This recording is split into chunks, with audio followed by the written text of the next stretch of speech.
أعوذ بالله من الشيطان الرجيم بسم الله الرحمن الرحيم الحمد لله رب العالمين والعاقبة للمتقين والصلاة والسلام على من كان نبيا وآدم بين الماء والطين. قال الله تبارك وتعالى في القرآن المجيد والفرقان الحميد ورفعنا لك ذكرك. صدق الله العظيم، صدق صادق المصدوق عليه الصلاة والتسليم. إن الله وملائكته يصلون على النبي يا أيها الذين آمنوا صلوا عليه وسلموا تسليما. اللهم صل على سيدنا مولانا شفيعنا وحبيبنا وطبيبنا ونبينا ومولانا محمد وعلى آله وصحبه وسلم. صلاۃ و سلام علیک یا رسول اللہ صلی اللہ تعالی علیہ وسلم. صوبہ جھارکھنڈ اس کے قصبہ مدھوپور میں آج کا یہ ایک روزہ نشان جلسہ جو بنامی حضرت مصطفیٰ کانفرنس کے نام سے منعقد کیا گیا ہے، جس میں میں اور آپ شریک ہیں. مقصد رسول پاک اس وقت قوم و ملت کے انتہائی مقتدر اور ذیح شرف علماء ضمیر احترام تشریف فرما ہے. سب سے پہلے میں مدھوپور کے اپنے ان تمام احباب اہل سنت اور نوجوانوں کو آج کے جلسے کی مبارکباد بھی پیش کرتا ہوں کہ آج کا جلسہ بہت کامیاب ہے الحمدللہ آپ کا. ساتھ ہی ممنون و مشکور ہوں آپ کا کہ آج اس فضل میں آپ نے مجھے مدعو کر کے یہ شرف عطا کیا کہ رسول اللہ کی عظمت کے حوالے سے اپنی کچھ معلومات آپ کے گوشے گزار کر سکوں. اللہ تعالیٰ سے دعا ہوں کہ بانیان جلسہ جس قدر بھی ان سے متعلقی ہوئی ہے، اللہ تعالیٰ ان سب کے عمر میں علم رزق میں خیر و برکت عطا فرمائے. مجھ سے قبل خطیب اہل سنت مفتی صاحب کی پہلی ملاقات ہے، آپ سے واقف نہیں ہے.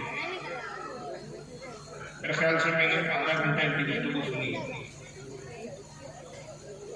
تو دو باتوں کی میں ایک بات کروں گا کہ جھارکھنڈ اور بنگال لگا ہوا ہے، تو بنگال کا ہی علاقہ ہے، پوری تہذیب ملی جلی ہے، اور جھارکھنڈ بہار کا حصہ ہے. میں کسی کی تنقید نہیں کر رہا ہوں، معذرت کے ساتھ کروں گا کہ یہاں کے جلسوں میں برسوں سے آیا ہوں. بہار، جھارکھنڈ اور بنگال پہلا اتفاق ہوا مجھے کہ ایسا خطیب دیکھا کہ جو حدیث کے حوالے سے گفتگو کرتا، ورنہ میں نے معذرت کے ساتھ کہ ہمارے مہاراشٹر میں وہ چلن نہیں ہے جو آپ کے آئے زور زور سے چیخنا، گلا پھاڑ، مائک پھاڑ آواز، سمجھ میں کچھ نہیں آ رہا ہے کیا بول رہے ہیں، کیا بتا رہے ہیں، کیا سمجھانا چاہ رہے ہیں. لیکن عوام ان کی تقریر بہت اچھی تھی. مولانا چیف بول رہے تھے. تو یہ لب و لہجہ در حقیقت ہمارے مہاراشٹر کا لہجہ ہے، جہاں اسی لہجے میں مہاراشٹر اور ساؤتھ کے علاقے میں چلے جائیں جب بہت ایجوکیٹ لوگ ہوتے ہیں سنجیدگی کے ساتھ دلائل کے ساتھ دلائل کی روشنی میں تقریر سننا پسند کرتے ہیں. اب میں حضرت سے پوچھوں گا کہ کہیں مہاراشٹر سے تو تعلیم نہیں کرتی، مالے سے ریاست دیکھیں جامعہ شرعیہ مبارک پر مصباحی ہے ماشاءاللہ. یہ ظاہر سی بات ہے کہ جہاں کی تربیت یافتہ ہے یہ وہاں کا لب و لہجہ ہے، اور تقریریں ایسی ہی ہونی چاہیے. تقاریر کا مقصد ہوتا ہے کہ ہم اپنے عقیدے کی جب ترجمانی کریں یہ بھی بات ساتھ میں بتائیں کہ بھئی ہمارے عقائد کے دلائل کہاں ہیں. بھلے ہی اگرچہ عوام کو کتابیں یاد نہ رہے، جیسے حضرت نے مشکات کا بھی حوالہ دیا اور بھی کتابوں کے حوالے دی، بہت سی حدیثیں وہ پڑھی جو میں خود اپنے بیانات میں پڑھتا ہوں، بہت سارے حوالے بھی بیان کرتا ہوں. اگرچہ حوالے عوام کو یاد نہ رہے لیکن دو باتیں وہ ضرور ہوتی ہے. اس کا جو فائدہ میں نے دیکھا ہے کہ اہل سنت کی عوام پر یہ ایک اعتماد حاصل ہوتا ہے ان کو اپنے آپ میں کہ ہمارے عقائد قرآن و حدیث پر مبنی ہے. دوسرا، اگر اس مجلس میں کوئی ہمارا مخالف ہو تو اس کو یہ احساس ضرور ہو جاتا ہے کہ بریلوی اس کو نہیں کہتے جو للترانیہ سناتے، بریلوی کو اس کو کہا جاتا ہے جو قرآن و حدیث کی روشنی میں گفتگو کرتا ہے. تو یہ فائدے ہوتے ہیں.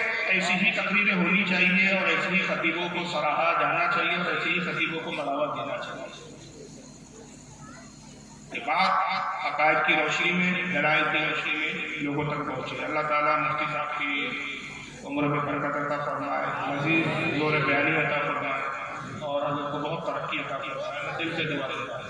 میری تقریریں جو لوگ سنتے ہیں وہ جانتے ہیں میں بہت کم کسی کی تعریف کرتا بلکہ کرتا ہی نہیں. مطلب چاپلوسی کے روپ میں تعریف ہی نہیں کرتا. بڑے بڑے خطیب بھی اسٹیج پہ بیٹھے رہے اور بہت کم موقع آتا ہے کہ میں تعریف کروں کسی کی.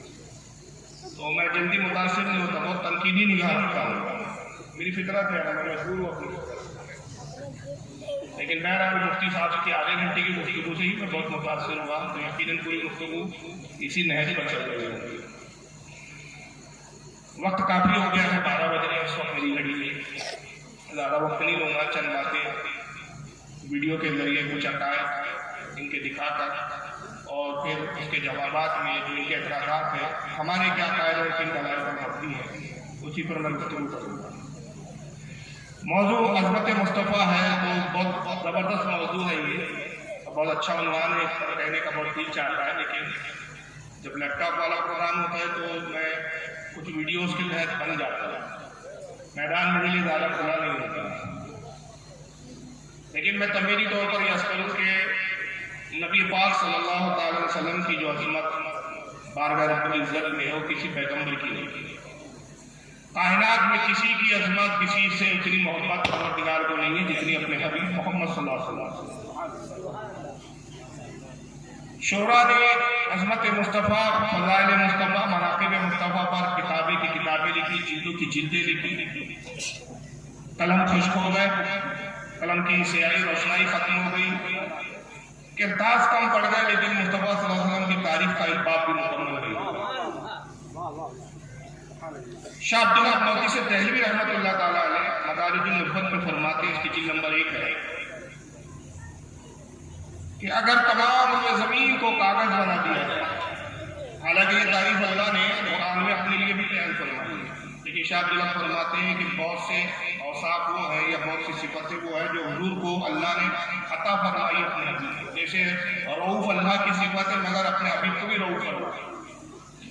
رحیم اللہ کی صفت ہے مگر اللہ نے اپنے محبوب کو بھی رحیم فرمایا. کریم اللہ کی صفت ہے لیکن اللہ نے کریم اپنے محبوب کو بھی فرمایا. بلکہ آقا نے حضرت یوسف کو بھی کریم فرمایا، حضرت ابراہیم کو بھی کریم فرمایا، حضرت اسماعیل کو بھی کریم فرمایا. تو انبیاء کی جو صفات ہوتی ہے وہ عطائی ہوتی ہے، اللہ کی ذاتی ہوتی ہے.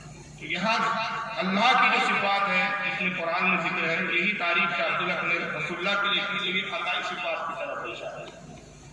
شاہ عبد المعطی سے دہلوی رحمۃ اللہ علیہ کہتے ہیں کہ اگر تمام ہوئے زمین کو کاغذ بنا دیا جائے، آسمان کو بھی کاغذ بنا دیا جائے، اور تمام سمندر کے پانی کو روشنائی انک بنا دیا جائے، سیاہی بنا دیا جائے، تمام درختوں کو قلم بنا دیا جائے، اور زمین و آسمان کی ساری مخلوق جس میں فرشتے بھی شامل ہوں نبی کریم صلی اللہ علیہ وسلم کی تعریف اور آپ کے اوصاف بیان کرنے بیٹھے، قلم گھس کے ختم ہو جائیں گے، یہ زمین و آسمان کے اوراق بھر جائیں گے، روشنائی سمندر کی ختم ہو جائے گی، لیکن مصطفیٰ صلی اللہ علیہ وسلم کی عظمت اور شان کا ایک باب بھی مکمل نہیں ہوگا۔ اس لیے کہ رب خود فرما رہا ہے وَرَفَعْنَا لَكَ ذِكْرَكَ، اے محبوب ہم نے تمہارے لیے تمہارے ذکر کو بلند فرما دیا۔ تو جس کو بلند رب نے کیا ہو وہ کون ہٹا سکتا ہے؟ اسی کو اعلیٰ حضرت نے کہا کہ فرش والے تیری شوکت کا علو کیا جانے، دوسرا وہ عرش پر اڑتا ہے فریرا تیرا، اسے شادی کہتے ہیں بعد از خدا بزرگ تو ہی قصہ رکھتا ہے۔ تو اتنی عظمت ہے نبی پاک کی کہ اس عظمت کا بیان ہم جیسے ناقص عقل اور ناقص علم سے کیا ہو سکتا ہے کہ جب فرشتے بھی اس میں عاجز ہیں۔ آقا خود فرماتے کہ میری حقیقت کو میرے رب کے سوا کوئی نہیں جانے۔ حضرت سیدنا ابو بکر صدیق نے عرض کیا یا رسول اللہ میں بھی نہیں، فرمایا ابو بکر تم بھی نہیں، میری حقیقت کو سوا میرے رب کے کوئی نہیں جانے۔ تو رب کے سوا کوئی حضور کی حقیقت کو جان ہی نہیں سکتا، تو پھر تعریف کرے تو کیا کرے، بیان کرے تو کیا کرے، معلوم ہو تو بیان کرے، وہ تو معلوم ہی نہیں ہے جو سوائے رب کے جو حقیقت کو جانتا ہے اپنے حبیب کے کوئی نہیں جانتا۔ یہی وجہ ہے کہ اللہ تعالیٰ اپنے محبوب سے اتنی محبت کرتا ہے کہ ایمان کا تعلق محبت رسول عظمت رسول سے جوڑ دیا گیا۔ قرآن عظیم میں رب تبارک و تعالیٰ نے جگہ بجگہ حکم دیا کہ میرے محبوب سے محبت کرنا، میرے محبوب کی محبت لازم ہے دل پر، میرے محبوب کی عظمت کو جانو اور سمجھو، اور میرے محبوب کی بارگاہ میں اگر ادنا سی بھی گستاخی کروں گے تو ایمان سے میں رشتہ کاٹ دوں گا۔ میں نے جب یہ روایت پڑھی تھی تو حیران ہو گیا تھا کہ رسول اللہ کی کیا شان و شوکت ہے بارگاہ رب العزت میں۔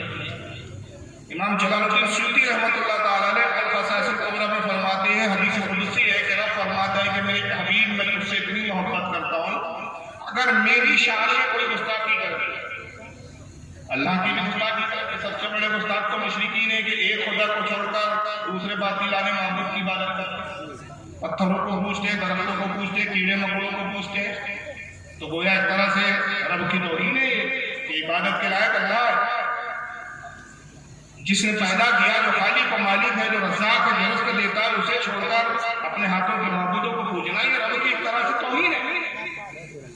اللہ فرماتا ہے کہ حبیب اگر کوئی میری توہین کرتا ہے، میری شان میں گستاخی کر دیتا ہے، مگر کوئی اچھا عمل کر جاتا ہے، میں اس کے اس عمل سے راضی ہو جاتا ہوں تو اس کو توفیق توبہ دے دیتا ہوں۔ توبہ کی توفیق ہوتی ہے، وہ بندہ توبہ کرتا ہے اور میں اس کو ہدایت دیتا ہوں، ایمان میں بھی داخل ہو جاتا ہے۔ لیکن اے میرے حبیب میں تجھ سے اتنی محبت کرتا ہوں، اتنی محبت کرتا ہوں کہ جو تیری شان میں گستاخی کر بیٹھتا ہے میں اس کے لیے قیامت تک کے لیے توبہ کے دروازوں کو بند کر دیتا ہوں۔ اور اسی کے لیے قرآن میں جگہ فرمایا ختم اللہ علی قلوبہم، ان کے دلوں پر ہم نے مہر لگائی، وعلی سمعہم، کانوں پر ان کے پردے ڈال دیے، وعلی ابصارہم، آنکھوں کے سامنے خوب اندھیرا، یشوشوا لہم عذاب عظیم، اور انہی کے لیے اللہ نے دردناک عذاب تیار کیا۔ جب دل پہ مہر لگ جائے تو پھر کیسے توفیق توبہ۔ کسی نے اعلیٰ حضرت خواجہ بریلوی سے سوال کیا کہ حضور اکثر لوگ بدعقیدہ ہوتے ہیں لیکن دیکھا گیا کہ توبہ بھی کرتے تھے، تو ختم اللہ علی قلوبہم جو قرآن نے فرمایا اس میں کیا ہے؟ اعلیٰ حضرت نے کتنا نفی جواب دیا، فرمایا کہ آیت اپنی جگہ برحق ہے۔ بہت سے لوگ بدعقیدہ اس معنی میں ہوتے ہیں، ہم انہیں بدعقیدہ سمجھ لیتے ہیں کہ وہ غیروں کی کام کو ان کے علم کے متاثر ہو کر ان جماعتوں میں چلے جاتے ہیں، لیکن محبت رسول دل میں کہیں نہ کہیں ہوتی ہے، توفیق ہوتی ہے، توبہ کر لیتے ہیں، گستاخی نہیں کرتے۔ یاد رکھو جو گستاخی نہ کرے اس کو توبہ کی توفیق مل جاتی ہے، مگر گستاخی کرے تو توبہ کے دروازے بند ہو جاتے ہیں۔ ابو جہل گستاخ تھا اس لیے توفیق نہیں ہوئی، حضرت عمر دشمن سے گستاخ نہیں تھے، دشمن سے نبی کو مارنا چاہتے تھے، قتل کرنا چاہتے تھے، لیکن تاریخ میں کہیں نہیں ملتا کہ رسول اللہ کی شان میں گستاخی کرتے تھے۔ تو بعض اوقات دشمن بھی ایسے ہوتے ہیں جو باوقار ہوتے ہیں، ان کے بھی اپنے اصول و ضابطے ہوتے ہیں، اور بعض دشمن ایسے ہوتے ہیں کہ رشتہ کی بہت ہی نچلے استر پر، بہت ہی نچلی حدوں تک ان میں ابو جہل کے کچھ ٹولی کے ہوا خواہ تھے، یہ آئے دن رسول اللہ کی شان میں گستاخی کرتے اور کوئی موقع ایسا نہیں جانے دیتے کہ نبی پاک کی گستاخی نہ کرے، جہاں موقع ملے یہ چھوڑتے ہیں۔ اور اللہ کو اپنے محبوب کی بلندی اور عظمت منظور تھی، تو جب جب انہوں نے نبی کی گستاخی کی جواب رب نے دیا۔ آقا رحمت للعالمین کی رحمت کا تقاضا تھا، آپ صبر کر لیتے تھے، مگر پروردگار سے اپنے محبوب کی اتنی محبت کی، ابھی تم نے صبر کر لیا، تم نے ان کو معاف کر دیا، تم نے درگزر کیا، لیکن محبوب میں تجھ سے محبت کرتا ہوں، محبت کا تقاضا یہ ہے کہ تو جواب نہ دے، جواب بخوئی۔ قرآن عظیم اس کی بہت مثالیں ہیں، میں دو تین مثالیں آپ کو دیتا ہوں۔ ایک موقع یہ آیا کہ مشرکین اور عیسائی اور یہودی مل کر آیا تھا کہ محمد اصحاب کہف کے بارے میں، اصحاب کہف کو اس وقت آقا صلی اللہ علیہ وسلم اصحاب کہف کے بارے میں نہیں معلوم۔ ایسے واقعات کو سنا کر بدعقیدہ لوگ کہتے دیکھو فلاں جگہ فلاں سوال ہوا، حضور نے کہا لا ادری میں نہیں جانتا۔ اگر حضور کو علم غیب ہوتا تو پھر کیوں نہیں بتایا؟ سب سے پہلے تو غلط فہمی یہ ہے کہ وہ یہی نہیں جانتے کہ علم غیب کے تعلق سے اہل سنت کا عقیدہ کیا ہے۔ ہمارا عقیدہ یہ ہے کہ اعلان نبوت سے لے کر رسالہ نبی تک یہ پورا ٹائم اور پیریڈ ہے علم غیب کے عطا کیے جانے کا۔ ایک ہی وقت میں ایک ہی دن میں پورا علم غیب حضور کو نہیں دیا گیا، یہ ہم نے دعویٰ ہی نہیں کیا، جس بات کا ہمارا دعویٰ نہیں اس کے برخلاف ان کا مطالبہ کیا۔ مطالبہ دعوے کے مطابق کیا جاتا ہے، دعوے کے برخلاف مطالبہ کرنا یہ کچھ جہالت ہے۔ تو ہم یہ کہا کہتے ہیں کہ حضور کو ساری باتیں خود بخود معلوم تھی۔ اعلیٰ حضرت کہتے ہیں کہ جو رسول اللہ کا علم غیب کے بارے میں جانے کہ بے عطا الہی، اللہ کی عطا کے بغیر حضور ذرہ برابر بھی علم رکھتے وہ کافی ہے، ذرے کے برابر بھی رسول اللہ کو علم نہیں، بغیر اللہ کے بتائے بھی، مگر جو اللہ نے بتایا اور جو بتایا وصال مصطفیٰ تک پورے علم غیب کو اتنا عطا کیا کہ ما کانا وما یکون، جو کچھ ہو چکا وہ بھی بتا دیا، جو ہونے والا ہے وہ بھی بتا دیا۔ اب جو کچھ حوادثات ہے، جو کچھ ہو رہا ہے، جو کچھ مخلوقات میں گزر رہا ہے، سب کی اطلاع مصطفیٰ صلی اللہ علیہ وسلم۔ تو اس وقت حضور کو نہیں معلوم تھا، تو حضور صلی اللہ علیہ وسلم نے کہا اچھا ایسا کرو کل آؤ، کل میں اصحاب کہف کے بارے میں۔ وہی کا سلسلہ رک گیا، جبریل نہیں آیا، مشرکین آئے، ساتھ میں یہود و نصارہ بھی تھے، سوال یہودیوں نے کیا، انہوں نے اپنی آسمانی کتابوں میں اصحاب کہف کے بارے میں پڑھ رکھا، انہوں نے کہا محمد کیا کہتے ہیں اصحاب کہف کے بارے میں؟ کہا کل آؤ۔ آج جبریل نہیں آئے، دوسرے دن آئے، تیسرے دن آئے، حضور بار بار یہ کہتے رہے، سرکار پریشان ہوتے رہے کہ وجہ کیا، آخر جبریل آ کیوں نہیں، وہی کیوں نہیں لا رہے؟ حضور پر انہوں نے قلب و درد کی کیفیت کی کہ اس کا حال اور اس کا بیان ہماری زبان میں نہیں کر سکتے۔ مشرکین نے مذاق اڑایا، یہود و نصارہ نے مذاق اڑایا، اور مشرکین نے ایک جملہ کہا، اس وقت روایتوں میں آتا ہے وَوَدَّ رَبُّكَ مُحَمَّدٍ مُحَمَّدٍ، محمد کے رب نے محمد کو چھوڑ دیا، محمد سے محمد کے رب کا تعلق ختم ہو گیا۔ یہ چھوٹی موٹی تہمت نہیں تھی، یہ چھوٹا موٹا طنز نہیں تھا، یہ بہت بڑا پوائنٹ تھا، بہت بڑا طنز تھا۔ گویا دوسرے لفظوں میں کہہ رہے ہیں کہ محمد سے پیغمبری کا عہدہ ہی ختم کر دیا گیا، محمد کا رب محمد سے ناراض ہو گیا، چھوڑ دیا محمد کو۔ اب جب یہ تانا دیا تو رسول اللہ صلی اللہ علیہ وسلم اور پریشان۔ بہرحال اس وقت پھر سورۃ دوحہ کچھ آیتیں آئی اور رب تبارک و تعالیٰ نے فرمایا والضحیٰ، آپ کے رخ زیبا کی قسم، میں یہ تفسیر کر رہا ہوں، آپ کے رخ زیبا کی قسم واللیل اذا سجا، اور آپ کی زلف عنبری کی قسم کہ جب وہ بکھر جائے، ما ودعک ربک وما قلی، اے محبوب آپ کے رب نے آپ کو ہرگز وَلَلْآخِرَةُ خَيْرٌ لَكَ مِنَ الْأُولَىٰ، آپ کی ہر آنے والی سانس پچھلی سانس سے بہتر ہے۔ ابھی جس درجے پر آپ اسی درجے پر حساب ایک درجہ بڑھا، ہر ساتھ میں ہر گھڑی میں آپ کا درجہ بڑھتا جا رہا۔ اب اس وقت ہم جو محبوب کی تعریف کر رہے ہیں، ہماری زبان قاصر ہے، ہم تعریف تو کر ہی نہیں سکتے، مگر جس وقت ہم تعریف کر رہے ہیں، جو بھی تعریفی الفاظ کہہ رہے ہیں، آقا تو اس سے بہت مبرہ اور منزہ ہو چکے، آگے بڑھ چکے، لیکن جیسی ہم نے ایک تعریف مصطفیٰ کی، یہ گھڑی گزری، پروردگار نے اپنے محبوب کی عظمتوں اور فضیلتوں کو اسی لمحے اور بڑھا، ہر لمحے عظمتیں بڑھ گئی۔ رب فرماتا ہے حبیب، ہم نے آپ کی ہر آنے والی ساتھ پچھلی ساتھ سے بہتر ہے، وَلَا سَوْفَ يُؤْتِيكَ رَبُّكَ فَتَرْضَىٰ، اور قریب آپ کا رب ایسے مقام پر آپ کو کھڑا کرے گا کہ آپ راضی ہو جائیں گے، اتنا عطا کرے گا، اتنا دے گا، اتنا دے گا کہ آپ راضی ہو جائیں گے۔ ساری دنیا اللہ سے مانگ رہی ہے کہ اللہ تو ہم سے راضی ہو جا، لیکن محبوب سے محبت کتنی ہے، محبوب جب تک تم راضی نہ ہوں گے ہم دیتے رہیں گے۔ تو آکاش کے اوپر جب یہ آیت نازل ہوئی تو آقا صلی اللہ علیہ وسلم نے فرمایا اے لوگوں تم سب گواہ ہو جاؤ کہ میرا رب مجھ سے وعدہ فرماتا ہے کہ ابھی ان قریب ہم تجھے ایسے مقام پہ کھڑا کریں گے یا اتنا دیں گے کہ تم راضی ہو جاؤ گے، تو میں اس وقت تک راضی نہیں ہوں گا جب تک اپنے اس امتی کو جس کے دل میں رائی کے دانے کے برابر ایمان ہے اس کو جنت میں نہ لے جاؤں، تب تک میں رب سے راضی نہیں ہوں گا۔ اور فرمایا تم کیا سمجھتے ہو چھوٹے گناہگاروں کو میں شفاعت کروں گا، چھوٹے گناہگاروں کو میں بخشواؤں گا؟ نہیں، بلکہ میرا عالم کیا ہوگا، چھوٹے گناہگار کو تو میری امت کے صحابہ دیکھ لیں گے، چھوٹے گناہگاروں کو میری امت کے اولیاء دیکھ لیں گے، چھوٹے گناہگاروں کو تو میری امت کے علماء دیکھ لیں گے۔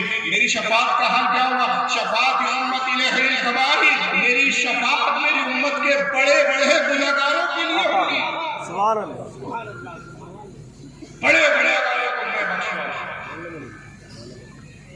تو یہاں مشرکین کی ترغیب دی کہ محمد کے رب نے محمد کو ہرگز نہیں چھوڑا، لیکن افسوس ہوتا ہے مجھے ان لوگوں پر کہ جو بولی مشرکین کی تھی، جو بولی یہود کی تھی، جو بولی نصارہ کی تھی، وہی بولی آج مسلمان کہلانے والا کون ہے۔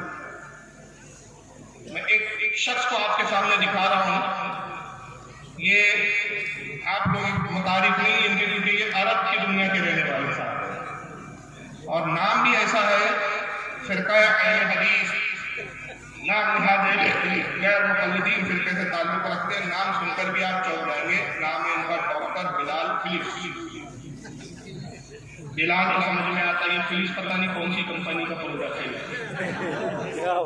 فلپس کمپنی ہمارے یہاں ہوتی ہے بھائی، بل بناتی ہے، پنکھے بناتی ہے، بہت ساری چیزیں بناتی ہے فلپس کمپنی، یہ پتہ نہیں یہ کون سی فلپس کا پروڈکٹ ہے۔ دن رات ہم پہلے تانا زنی کرتے ہیں، مشرک قبر کو جوا، مشرکین چادر چڑھاتے ہیں، مشرکین اپنی بتوں پہ چادر ڈالتے ہیں، اپنے بزرگوں کی قبروں پہ ڈالتے ہیں، مشرکین جو ہے صاحب اپنے معبودوں کے غسل دیتے ہیں، پانی چڑھاتے ہیں، قبروں کو غسل دیتے ہیں، تم میں اور ان میں کوئی مشابہت نہیں، مگر بھول جاتے ہیں کہ فلپس کن لوگوں کا نام ہے، یہ مسلمانوں کا نام نہیں ہے۔ آپ فلپس صاحب ذرا دیکھیے وہی بولی بول رہے جو مشرکین نے کہا، یہ کس بات پر شرک بول رہے ذرا سنیے۔ Calling. We say, Ya Allah. If you say, Ya Rasulullah, you're involved in worshiping the Prophet Muhammad Sallallahu Alaihi Wasallam. That's why in the masjids where you see people like to put up these plates, ornate plates, it says, Ya Allah, Ya Rasulullah, this is wrong. اب یہ انگریزی کا فتویٰ تھا، انگریزوں سے لے کر آئے، بولی وہی ہے، بس الفاظوں کا تعین الگ ہے، الفاظ الگ ہے، لہجہ وہی ہے، فہم وہی ہے، بات وہی ہے۔ انہوں نے کہا تھا محمد کا رب سے محمد کا کوئی تعلق نہیں، محمد کے رب نے محمد کو چھوڑ دیا۔ اب یہ دیکھیں اللہ رسول میں کیسے جدائی ڈالنے کی بات کر رہے ہیں، کہتے قول، ہم تو یوں پکارتے ہیں جبکہ ہم کہتے ہیں پکارتے یا اللہ، ہم یا اللہ کہہ کر پکارتے ہیں اللہ تعالیٰ کو۔ If you say یا رسول اللہ، اور اگر آپ نے یا رسول اللہ کہہ کر پکارا، آپ نے کہا یا رسول اللہ، تو کیا ہوا؟ You are involved in the worshipping the Prophet محمد صلی اللہ علیہ وسلم، تو آپ نے محمد کو اللہ کی عبادت میں شریک کر دیا، اور اس بنیاد پر آپ مشرک ہو گئے۔ یعنی اللہ کو الگ رکھو، رسول کو الگ رکھو، دونوں کو ملا نہیں سکتے آپ، یا اللہ کہہ سکتے یا محمد نہیں کہہ سکتے، یا رسول اللہ نہیں کہہ سکتے۔ اگر آپ نے یا رسول اللہ کہہ دیا تو آپ نے اللہ کے ساتھ ملا دیا، اور اللہ کے ساتھ ملا دیا تو کیا ہو گیا؟ شرک یہیں تک نہیں رکا ان کا، آگے بڑھا ان کا شرک. کہتے ہیں that wine must be where you see the people like to put up the plates, name plate, ایک سے یا اللہ ایک سے یا رسول اللہ ایک سے دعا. کہتے ہیں آپ نے مسجدوں میں دیکھا ہوگا نیم پلیٹ لگائی جاتی ہے، ٹکڑے لگائے جاتے ہیں، تصویر لگائی جاتی ہے، تصویر کے حصے میں لکھا ہوتا ہے یا اللہ، دوسرے پہ لکھا ہوتا ہے یا رسول اللہ. تو یہ جو آپ نے تصویر لگائی یہ بھی لگانا بھی غلط ہے، یہ بھی شرک ہے. دو تختیاں اگر آپ نے یا اللہ یا رسول اللہ کی لگا دی تو غلط ہے. کیوں؟ آپ نے یا اللہ کے ساتھ یا رسول اللہ کیا تو گویا رسول کو اللہ کے ساتھ ملا. ان کا کہنے کا مطلب یہ نکلا، نتیجہ یہ نکلا کہ نہیں اللہ رسول میں الگ الگ جدائی ہونی چاہیے. اس بنیاد پر جو ہے ہمیں مشرک قرار دیا. یعنی شرک اتنا آسان ہو گیا امتحان، بالکل شرک تو یہ چٹنی جیسے استعمال کرتا ہے آدمی کھانے میں، ویسا شرک لگتا. جب چیچار ہوا بولتے بولتے شرک لگتا، چٹنی لے دیا، چاٹ لیا. اب کسی کو مشرک بنانا اتنا آسان ہو گیا بھائی، کسی کو جہنم پہنچانا ہے تو زیادہ کوئی دشمنی نہیں کرنا ہے، اس کو تحفے میں ایسا ٹکڑا دے دو جس پہ یا اللہ لکھا ہو یا رسول اللہ لکھا ہو، ہو گیا مشرک. وہ تصویر لگا کر ہی مشرک. حالانکہ یا رسول اللہ کہنا شرک نہیں ہے، یا رسول اللہ تو عین توحید ہے. پوچھے کیسے؟ یا رسول اللہ کے معنی کیا ہوئے؟ یا رسول اللہ، اے اللہ کے رسول. تو پہلے اللہ کو مانا پھر بعد میں رسول کو مانا. کس کا رسول کہا آپ نے؟ اللہ کا رسول. اللہ کا رسول کے معنی بھیجا ہوا جس کو اللہ نے بھیجا. تو بھیجنے والی ذات اللہ کی ہے، جسے بھیجا جا رہا رسول ہے. جو بھیجا جاتا ہے وہ مخلوق اور بندہ ہوتا، خدا آنے جانے سے پاک. تو یہ تو توحید کا ذکر ہوا. صحابہ کرام تو یہی کہتے تھے فدا کا بھی ہوں یا رسول اللہ، پھر رات یا رسول اللہ یا رسول اللہ کہتے تھے. تو کیا معاذ اللہ سارے صحابہ مشرک ہو گئے؟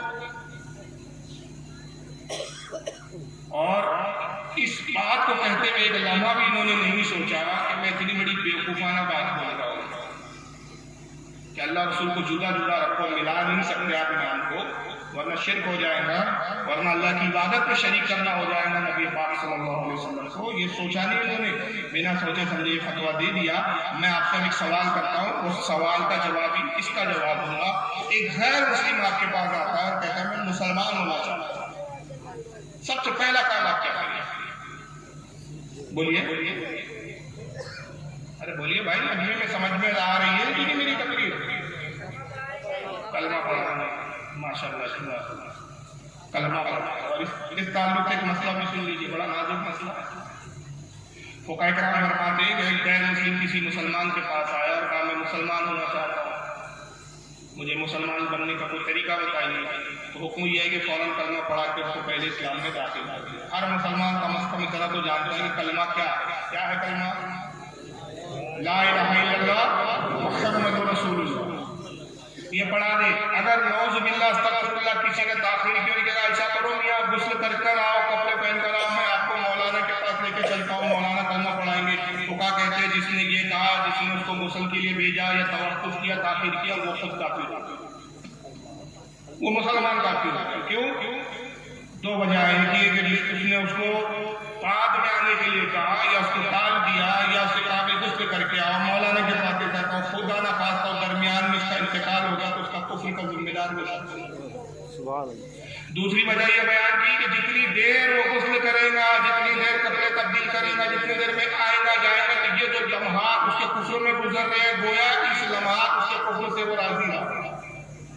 اور کفر سے رضا بھی جو ہے کفر ہوتی ہے. بلکہ حکم شرعی یہ ہے کہ فوراً مسلمان جس حالت میں ہو، اگرچہ خود ناپاکی کی حالت میں بھی ہو، اس کو کلمہ پڑھا کہے کہ بھائی پڑھ لو لا الہ الا اللہ محمد رسول اللہ. پھر اس کے بعد چاہے تو پھر کہے کہ بھائی آپ غسل کر لو، اب چاہے تو کپڑے بدل لو، اب میرے ساتھ مولانا کے پاس چلو، میں اپنے عالم صاحب سے ملاتا ہوں. یہ سارے مرحلے بات کے. اب کلمہ پڑھا کے آپ مسلمان کریں گے تو پتہ یہ چلا کہ کلمہ وہ چیز ہے جو کفر سے انسان کو اسلام کی طرف، ایمان کی طرف لے آتی ہے. کلمہ کیا ہے میں آپ کے سامنے دکھا دیتا ہوں، اسکرین کی طرف غور کریں آپ. اسکرین کی کلمہ دیکھیں کیسا لکھا ہوتا ہے، کیسا پڑھا جاتا ہے. دکھ رہا ہے آپ کو؟ لا الہ الا اللہ، یہ کلمے کا پہلا حصہ. نہیں کوئی معبود سوائے اللہ کی. اقرار الوہیت ہے، اقرار خدا بند قدوس ہے، اللہ کی وحدانیت کا اقرار ہے. اب دوسرا کلمہ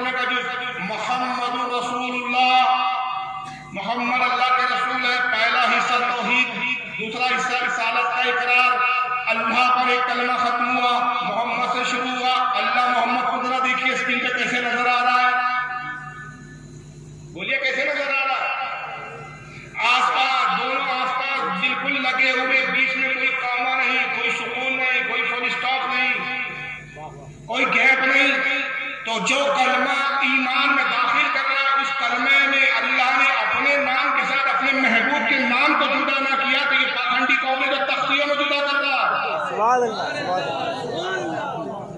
اور اس کو کفر و شرک شامل۔ اب یہ تو خیر ہماری بات تھی، ہو سکتا ہے کوئی کہے کہ بھائی فاروق صاحب آپ نے لفظوں سے کھیلا ہے، لفظوں کا سہارا دیا ہے، دلیل آپ نے کچھ دی نہیں، حالانکہ دلیل تو انہوں نے بھی نہیں دی، لیکن آئیے اللہ قرآن عظیم کی آیت پڑھو، پارہ نمبر 6 سورہ نساء آیت 150، پارہ 6 سورہ نساء آیت نمبر 150، رب تبارک و تعالیٰ کیا ارشاد فرماتا ہے، ان الذین یکفرون باللہ ورسولہ ویریدون ان یفرقوا بین اللہ ورسولہ، اللہ فرماتا ہے کافر ہو گئے وہ لوگ، کافر ہے وہ لوگ جو چاہتے ہیں کہ اللہ کے رسول کو اللہ سے جدا کر دے۔ اللہ فرما رہا کافر وہ ہے جو اللہ سے اس کے محبوب کو جدا کرنا چاہتے ہیں۔ اللہ نے کسی مقام پر بھی اپنے محبوب کو جدا نہیں کیا، کلمے میں اپنے ساتھ رکھا، نماز میں درود میں اپنے محبوب کو ساتھ میں رکھا، حد یہ ہے کہ اذان میں اپنے ساتھ رکھا، اپنے ذکر میں اپنے ساتھ رکھا، جہاں خدا کا ذکر ہے وہاں مصطفیٰ کا ذکر ہے، جہاں مصطفیٰ کا ذکر ہے وہاں خدا کسی مقام پر محبوب جدا نہیں، اس لیے ہمارے کسی اہل سنت کے شاعر نے کہا کہ با خدا وہ خدا نہیں، با خدا وہ خدا نہیں، مگر حق یہ ہے کہ خدا سے جدا بھی، خدا تو نہیں ہے لیکن خدا سے بھی جدا نہیں ہے، اتنا قرب ہے اپنے حبیب سے اللہ۔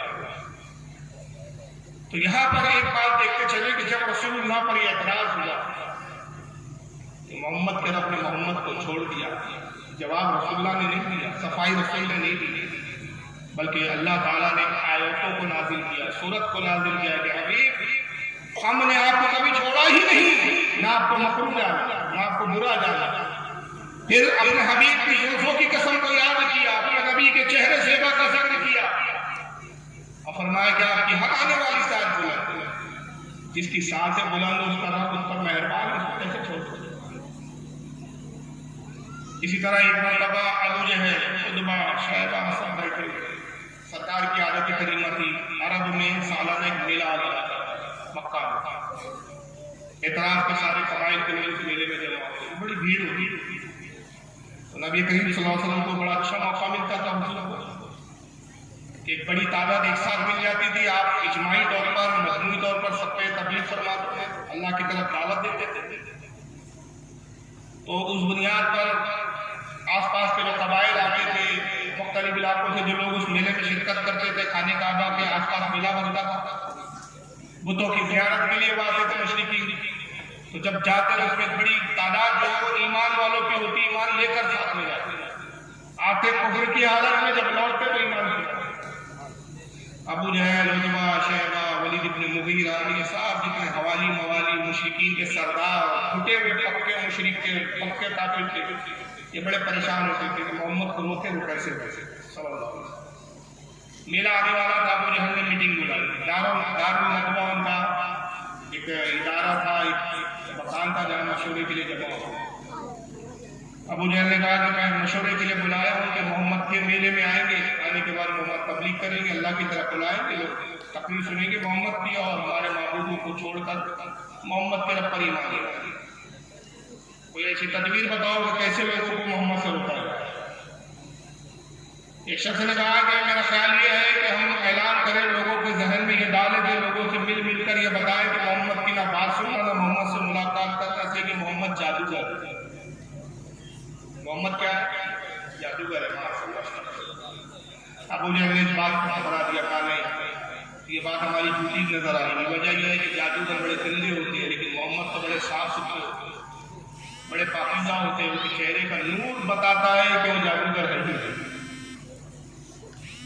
ان کی صاف ستھرائی دیکھ کر، ان کے حسن کو دیکھ کر لوگ ہمیں جھوٹا کہیں گے کہ جادوگروں کا حلیہ نہیں ہے، جادوگر اس طرح نہیں رہتے۔ پھر ایک مشرک نے مشورہ دیا، جب یہ سب کہنے لگیں گے کہ محمد پر جنون آتا ہے، محمد دیوانہ ہے، پاگل ہے، اور یہ مشورہ دینے والا ولید ابن مغیرہ کہا کہ محمد کو پاگل مجنون کہیں گے، پاگل کو عربی میں مجنون کہا، اور اس نے کہا کہ جب محمد جیسی ہی قرآن کی آیتیں تلاوت کرے گا، قرآن کا پیغام سنائے گا، تو ہم سب مل کر ایک ساتھ شور کریں گے اور کہیں گے یا ایھا الذی نزل علیک الذکر انک لمجنون، اے وہ شخص جس پر قرآن اتارا گیا، نہیں مگر تو مجنون ہے۔ ابو جہل کو یہ رائے پسند آ گئی اور بس وہی ہوا کہ سارے حوالی موالی ایک سیٹنگ کے ساتھ، ایک کہنا چاہیے مکر و فریب کے ساتھ جمع ہوئے، حضور صلی اللہ علیہ وسلم جیسی اس میلے میں تشریف لائے اور آپ ایک چبوترے پہ کھڑے ہو کے بھی خطاب شروع کیے، قرآن کی آیت پڑھنا ہی چاہتے تھے کہ ان لوگوں نے شور مچانا شروع کیا۔ لوگوں اس مجنون اور پاگل کی بات نہ سننا، اور سب سے زیادہ چیخنے چلانے والا ولید ابن مغیرہ۔